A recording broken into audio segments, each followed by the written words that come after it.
Hello guys, आज हम लोग बात करने वाले प्रोजेक्ट उल्फ हंटिंग के बारे में। मूवी के शुरुआत में हमें कुछ कैदी दिखाए जाते हैं जो कि एयरपोर्ट से लाए जा रहे होते हैं। ये सारे कैदी कोरिया छोड़ के फिलीपीन भाग गए थे, उन सबको पकड़ के वापस लाया जा रहा होता है। और तभी वहाँ पे एक विक्टिम फैमिली का मेंबर आता है जो कि इनको देख के उनकी तरफ बढ़ने लगता है। वो आदमी इनसे बदला लेना चाहता था, तो फिर वो सुसाइड वेस्ट पहन के इनकी तरफ बढ़ जाता है और अपने आप को ब्लास्ट कर लेता है। और उस ब्लास्ट होने के कारण बहुत सारे मासूम लोग भी मारे जाते हैं। और 6 साल बाद दिखाया जाता है कि इन लोगों ने कुछ कैदियों को दोबारा से पकड़ा है। और 6 साल पहले जो इंसिडेंट हुआ था उसे दोबारा रिपीट ना हो, जिस वजह से ये लोग उसे कार्गो शिप में लेके जा रहे होते हैं। तो यहाँ पर हमें टोटल 20 कैदी दिखाए जाते हैं और ये 20 कैदी बहुत ज्यादा ही खतरनाक लोग रहते हैं। गवर्नमेंट उन्हें वापस अपने मुल्क में लाने के लिए एक लाइट फोर्स को भेजती है ताकि वो लोग सही से उसे हैंडल कर सके।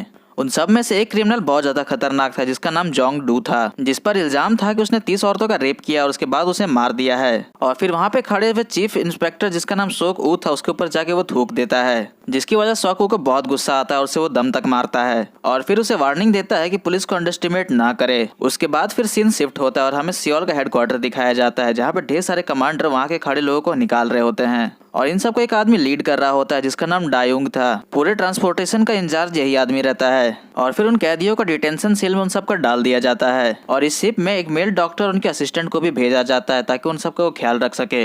और फिर डॉक्टर जब देखता है उसकी असिस्टेंट बिजी है तो अपने साथ कुछ दवाइयाँ रखने लगता है। जब पुलिस किचन स्टाफ की मदद कर रही होती है तब डॉक्टर कहीं और जाता हुआ दिखाई देता है और फिर वहां से वो इंजन रूम में चला जाता है। उसके पास शिप का पूरा एक मैप भी रहता है और तब हमें मालूम चलता है शिप में से बैठे सबसे खतरनाक क्रिमिनल को उसे ड्रग देने के लिए कहा गया था, लेकिन वो क्रिमिनल को सबसे छुपा के ले जाया जा रहा होता है। उसका नाम अल्फा रहता है। अल्फा शिप में मौजूद है, ये बात किसी को भी नहीं मालूम थी और वो उसी दिए हुए ड्रग्स की वजह से अभी तक शिप में सोया हुआ था। और फिर हमें दिखाया जाता है कि डेयुंग अपने ऑफिस में बैठ के अल्फा के बारे में और इन्फॉर्मेशन निकाल रहा था। अल्फा दिखने में कोई भी साधारण कैदी जैसा बिल्कुल भी नहीं था।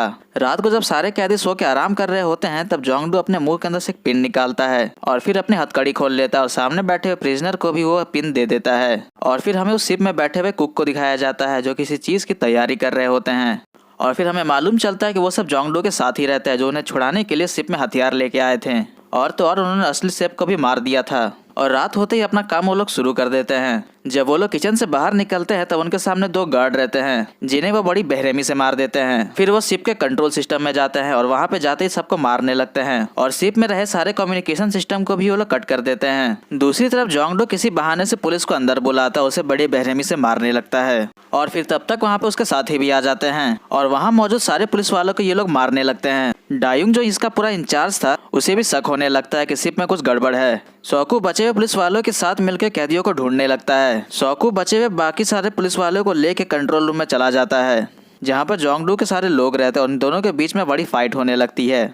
और फिर सोकू और फीमेल ऑफिसर डायुन जोंगडू के सारे साथियों को मार देते हैं। फिर उन्हें मालूम चलता है कि सारे कम्युनिकेशन सिस्टम बर्बाद हो चुके हैं और मात्र सैटेलाइट फोन ही के सारे वो लोग अब कांटेक्ट कर सकते हैं। और फिर जोंगडू सारे कैदियों को लेके इंजन रूम में चला जाता है ताकि वो सैटेलाइट फोन को तोड़ सके। और फिर हमें एक और कैदी दिखाया जाता है जिसका नाम ली रहता है, जिसे बाकियों से कोई भी मतलब नहीं रहता है और यहाँ तक कि जोंगडू का साथ भी वो नहीं देना चाहता है। और फिर जब डॉक्टर और उसके असिस्टेंट को गन फायरिंग की आवाज आती है तब वो दोनों डर जाते हैं और अपना दरवाजा अंदर से पूरी तरह से लॉक कर लेते हैं। और एक और कैदी जिसका नाम कुनबे था सारे कैदियों की बॉडी उठा के रेफ्रिजरेटर में रख देता है, लेकिन ये बात किसी को नहीं मालूम थी कि उनके ड्रेन पाइप में लीकेज है और उनका सारा खून जाके उस अल्फा पे गिरने लगता है।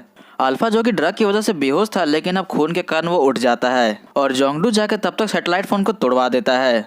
वो आखिरी क्रू मेंबर को भी मारने वाला था, लेकिन तब तक वहाँ पे सोकू बचे हुए पुलिस ऑफिसर को लेके वहाँ पे आ जाता है और पुलिस वाले और क्रिमिनल्स के बीच में बड़ी फाइट होने लगती है। जब वो लोग आपस में लड़ने में बहुत ज्यादा बिजी थे तभी वहाँ पे अल्फा आ जाता है और वहाँ पे क्रिमिनल को बहुत कस के लात मारता है, जिसकी आवाज सुन के सारे पुलिस वाले से क्रिमिनल सब उसे देखने लग जाते हैं। अल्फा की आंखें सिली हुई थी जिसके कारण वो आगे नहीं देख सकता था, लेकिन उसकी सूंघने की शक्ति से लेकर उसका हीट विजन सब कुछ सही काम कर रहा था और नॉर्मल इंसान से बहुत ही ज्यादा।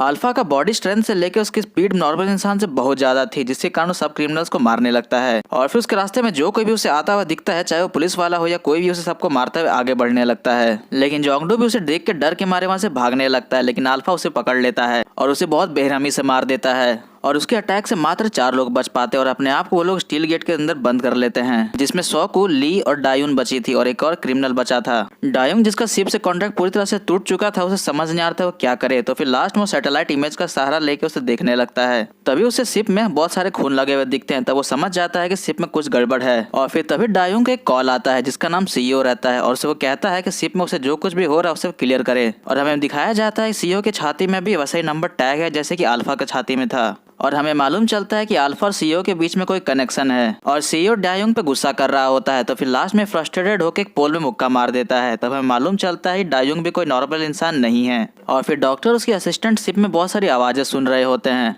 जैसे ही वो असिस्टेंट खिड़की के पास खड़ी होती है, अल्फा उसे पकड़ लेता है और उसे वहीं मार देता है, जिसे देखकर डॉक्टर बहुत ज्यादा घबरा जाता है और वहां से दौड़ते हुए बाहर निकल आता है। फिर सोकू उसे पकड़ लेता है। डॉक्टर घबराए उन्हें बता देता है कि उन्हें मात्र बेहोश करने के पैसे मिले थे। तो फिर सोकू उसे पकड़ के और भी ज्यादा कुछ पूछने लगता है, लेकिन उसे और कुछ नहीं मालूम था। सोकू डायुन को बोलता है तुम इन कैदियों को लेके आगे जाओ, मैं बाकी बचे पुलिस ऑफिसर को ढूंढ के आता हूँ। जो अभी तक बची हुई थी वहाँ पे अल्फा आ जाता है और सबको भी एक एक करके मारने लगता है और वो 2 कैदी अल्फा से बचते हुए एलिवेटर में चले जाते हैं और वहाँ पे शूट करने लगते हैं। तब तक वहाँ पे सोकू पहुंच जाता है और मियोंगजी को वहाँ से बाहर निकाल लेता है, लेकिन अल्फा बहुत ज्यादा ताकतवर था जिसके कारण पूरा लिफ्ट नीचे गिर जाता है। उन दोनों का लगता था कि अल्फा मर गया, लेकिन अल्फा तब भी बच जाता है और ऊपर आने लगता है। वो दोनों वहाँ से बड़ी रफ्तार में भागने लगते हैं और मियोंगजी को जाके वो रेफ्रिजरेटर में बंद कर देता है और ये खुद अल्फा से फाइट करने के लिए तैयार हो जाता है। सोकू अल्फा से लड़ने लगता है, लेकिन अल्फा उससे बहुत ज्यादा ताकतवर होता है, यहाँ तक कि उस पर गोलियों का भी कोई असर नहीं हो रहा होता है। लेकिन सोकू मरते मरते अल्फा का एक हाथ काट देता है। मियोंगजी को मालूम चल जाता है कि अल्फा अब उसके लिए भी आने वाला है, तो फिर अपने आप को छुपाने के लिए रेफ्रिजरेटर में चुपचाप लाशों की तरह लेट जाती है। अल्फा को जिंदा लाश लगती है, तो फिर उसे इग्नोर करता हुआ वहाँ से बाहर निकल आता है और फिर डॉक्टर उस पुलिस वाले को और 2 क्रिमिनल को लेकर वहाँ चला जाता है जहाँ पे उस कैदी को रखा गया था। और फिर वहाँ पे कुछ रिपोर्ट्स मिलती है जहाँ पे मालूम चलता है कि 1943 में ये कैदी पकड़ा गया था और उसके ऊपर बहुत सारे टेस्ट एक्सपेरिमेंट किए गए थे और जापानी साइंटिस्ट ने इनके ऊपर ये एक्सपेरिमेंट करके उन्हें इस तरह से बनाया है। और फिर हमें मालूम चलता है कि अल्फा को एक ह्यूमन वेपन की तरह डिजाइन किया गया है और मालूम चलता है कि सुनने और सूंघने की ताकत इसकी बहुत ज्यादा है और इसकी स्ट्रेंथ और स्पीड बहुत ज्यादा ही एबनॉर्मल है और इसकी एजिंग भी अब रुक चुकी है, जिसके कारण अभी एक ही उम्र में जीने वाला है, प्योर इमोर्टल। और अल्फा जिस लैब में बना था उसमें उठते ही सबसे पहले सारे बनाने वालों को अपना मार चुका था।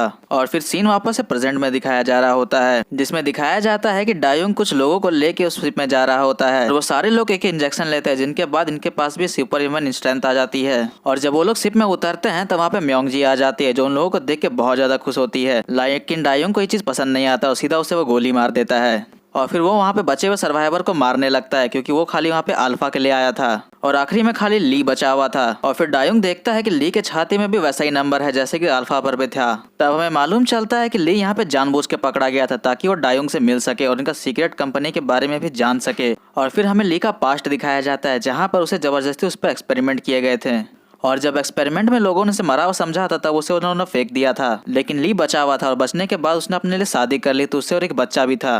और फिर एक दिन जब ली घर में नहीं रहता है तब डायुंग आता है और उसके बीवी और बच्चे को मार देता है और फिर वापस से प्रेजेंट में दिखाया जा रहा होता है। और तब हमें मालूम चलता है कि वो मात्र बदले के लिए यहाँ पे आया था, ना कि कोई क्रिमिनल था। और तभी इन सब के बीच में फाइट शुरू हो जाती है और वहाँ पे अल्फा भी आ जाता है और एक एक करके वो भी लोगों को मारने लगता है। अल्फा एक एक करके उस सारे ऑफिसर को मारने लगता है, तो फिर डायुंग खुद आगे आता है और हमें मालूम चलता है कि डायुंग अल्फा से बहुत ज्यादा ताकतवर है, वो अल्फा को एक बार में हरा देता है। और फिर लास्ट में ली और डायुंग लड़ने लगते हैं।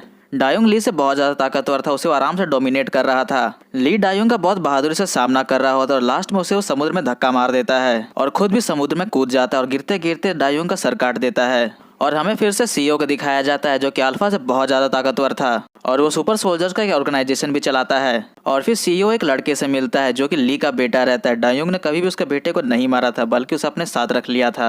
डायुंग जब उसे मारने जा रहा था तब उसे मालूम चल जाता है कि ये भी एक सुपर ह्यूमन है, तो उसे वो अपने साथ ले आया था। और फिर हमें दिखाया जाता है कि ली अभी भी जिंदा है, वो पानी में तैरते हुए समुद्र के किनारे आ जाता है और अब वो सीक्रेट ऑर्गेनाइजेशन के लिए जाएगा और मूवी यहीं पे खत्म हो जाती है।